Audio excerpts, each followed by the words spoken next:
धावफलक अगदी पाहायला मिळतंय.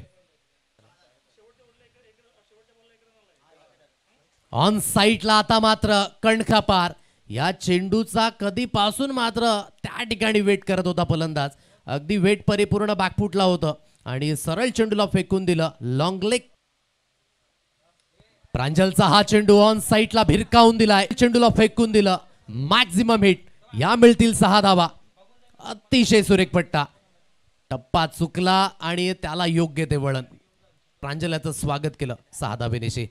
पुन्हा एकदा तोच फटका खेळण्याचा मानस आणि यशस्वी. फाईन लेगचे क्षेत्ररक्षक बॅक टू बॅक या षटकामध्ये खेचलेला हा दुसरा षटकार आणि खार्डी संघाचं अगदी पुनरागमन या सामन्यामध्ये सुद्धा होतंय. धावेंच्या बाबतीमध्ये थोडीशी कमतरता होती.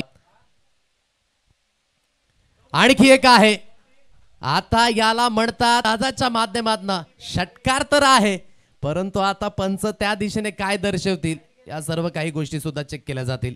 यस, पंचांनी रेफर केलंय. आता जो कमरेच्या वर चेंडू आहे तो अगदी चेक केला. काय फलंदाजी होते, लाईन लेन चुकली. पहिलं षटक सुरेख होती. 51 या अंकावर धावफलक.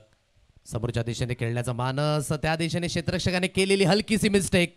वाईड एक्स्ट्रा कव्हर, सीमा रेषा पार. मिळतील धाबा 4. एसबी बॉयज ट्रॉफी चौकार 4.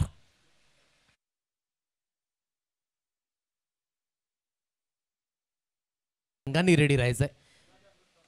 ऑन साइडला खेळण्याचा मानस यशस्वी. काय फलंदाजवर चेंडू, विदाउट तिकीट यात्रा, सफलतेचा प्रवास 6.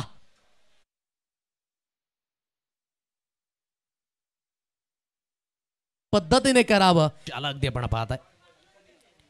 परंतु अंकुशचं स्वागत सुद्धा मोठ्या फटक्याने. अप्रतिम चेंडूवरती केलाय प्रहार. चेंडू सीमा रेषा पार. फाईन लेगला अगदी क्लिअर करणारा आणखी एक जबरदस्त षटकार 6. पहा, लेन परिपूर्ण मागे होती, डाऊन द लेग आणि त्याला